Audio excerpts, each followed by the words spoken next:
Hi book lovers, welcome back to Cozy Novel Niche.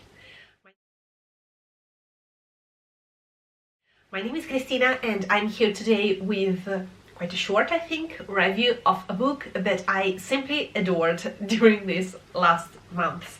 So, first things first, my voice is quite nasal, I'm very sorry for it, but I'm like in the full period of my allergies and it's not going away this year apparently, so this is my voice for all of my next videos apparently.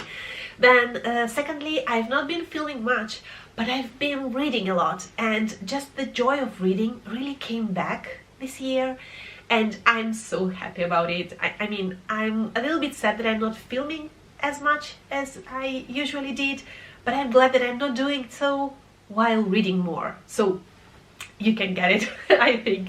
And one of the books that is a culprit of this positive fact is this one.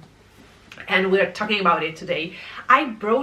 First of all, this book has been on my TBRs for some years at this point, in my spring TBRs.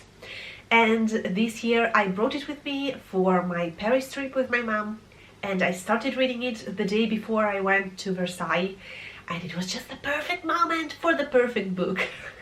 And I started it there, then I stopped because of course I wasn't able to finish the book during the vacation, and then I came back, I just waited a little bit, I restarted it, and chef's kiss.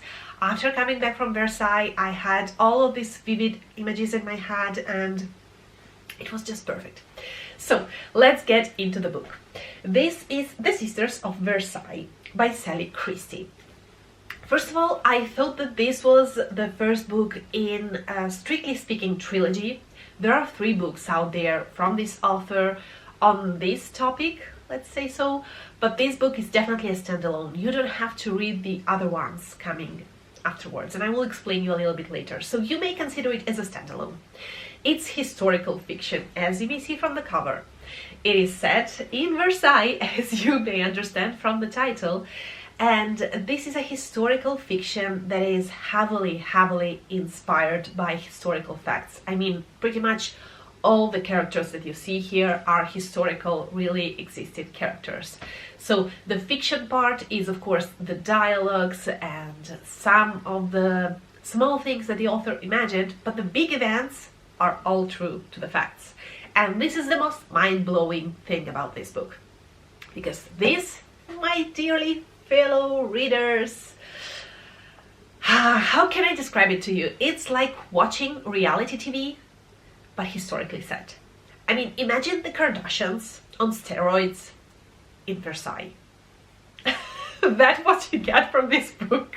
I mean, and it just read like that. It was very quick and funny for me to read. I mean, fun, and here of course I use the air quotes for funny because some of the things described here were just terrible on a human level, but then it was like watching like a TV drama or a reality TV show when you know it's terrible but you just cannot stop watching it and just binge watch it because you want to absent-mindedly watch something happen.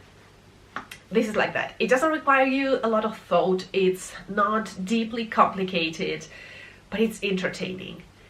Maybe a guilty kind of entertainment, but it is very entertaining.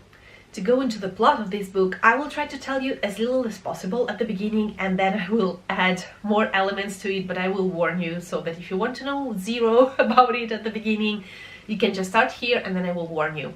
So at the beginning of the book, literally the first pages, we are reading some letters written by a woman in 1799, so it is set after the French Revolution.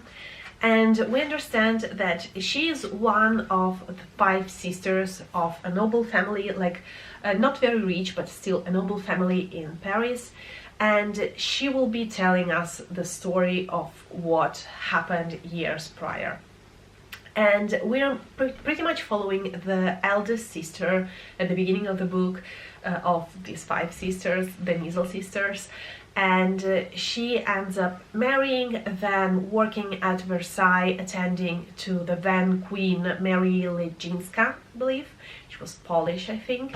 And we are in the reign of Louis XV, who was notoriously faithful to his wife in the early years of their marriage, but she was older than him and he soon lost interest in her, and so everybody was thinking about who will become the next mistress.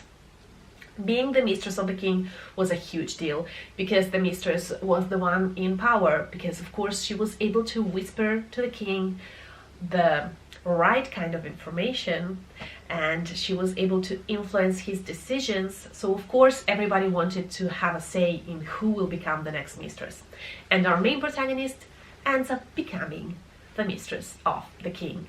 So this is the premise of the story, and of course we follow their lives through the years, what happens next, and in the background we have the wars, or all the real events of what was happening in Europe during those years. And this is the premise, but there is so much more. And if you don't want to know anything more, then I will just say to you, this is really like the Kardashians on steroid. I mean, and if this gets you, then go and give it a try.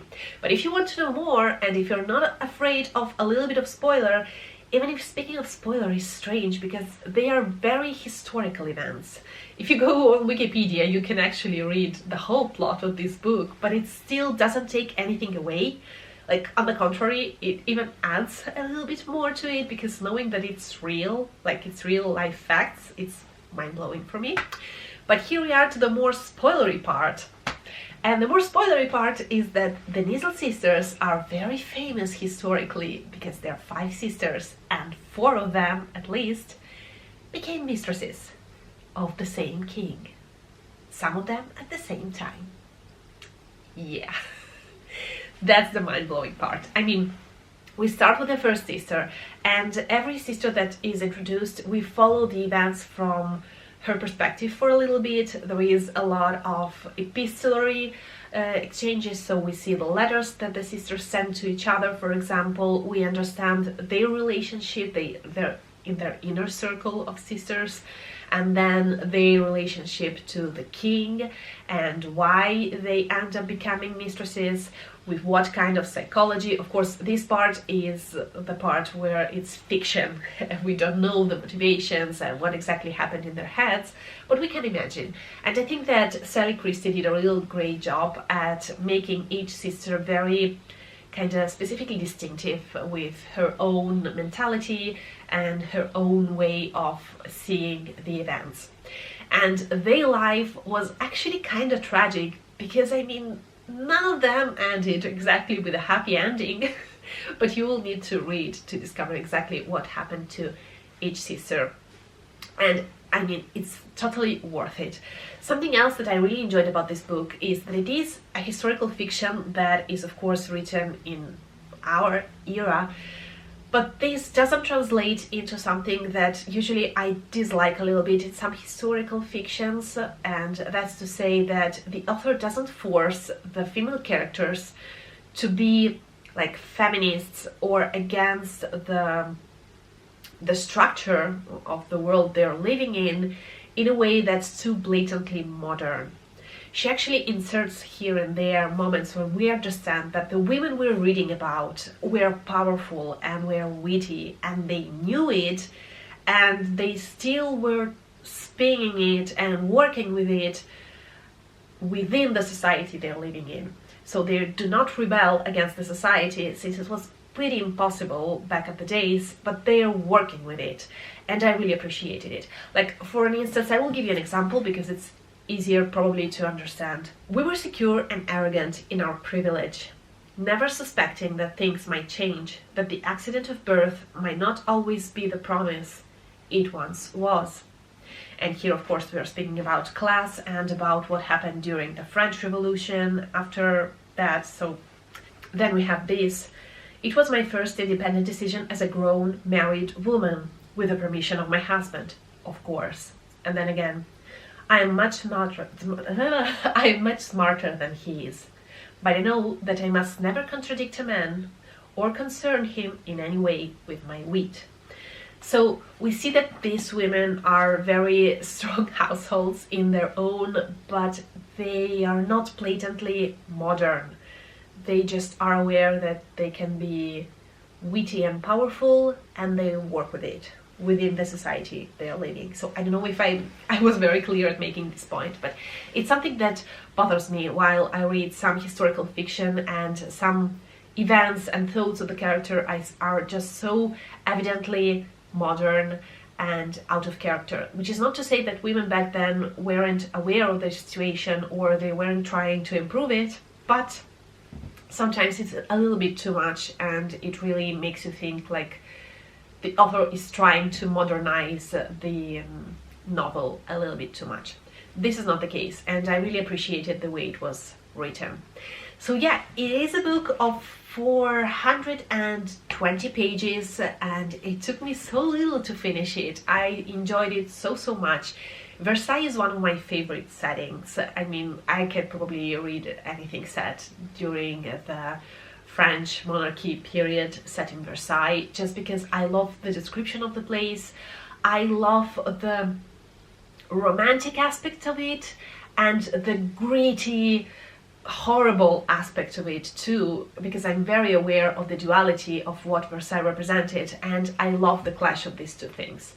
And it's quite described here quite well. At the beginning, our main protagonist, she is just walking through the Versailles, and you see the differences between the royal rooms that are pretty perfect and prim and proper and everything is just amazing, and then she moves just like a couple of rooms away and it's all dirty and smelly and horrible, and it's just very well done in my opinion. So yeah, this is like a general idea of what you will see in this book.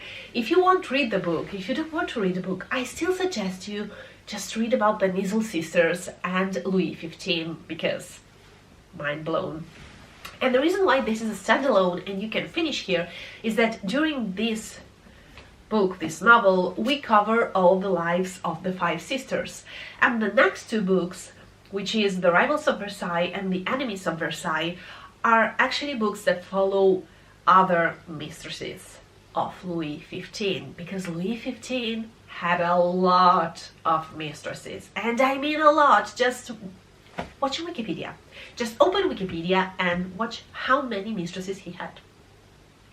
Yeah, so this was very entertaining. It's nothing too serious. It's still something that made me discover something that I didn't knew about a historical period and historical events and historical figures, and it was just perfectly entertaining. I will not call it a guilty pleasure, because I don't feel guilty at enjoying it.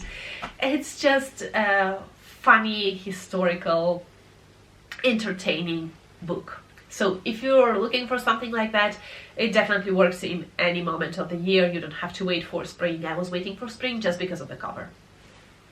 That's all. You can read it in any moment, and I hope that you will enjoy it, because I definitely did. And if you read it, please let me know down below your thoughts, or if you're planning to read it, or let me know if you have any historical book that you really enjoyed, like about a historical personality maybe, so that I will be able to check it out in the next future. Thank you so much for watching, and I will see you very soon in my next video. Bye! Ciao!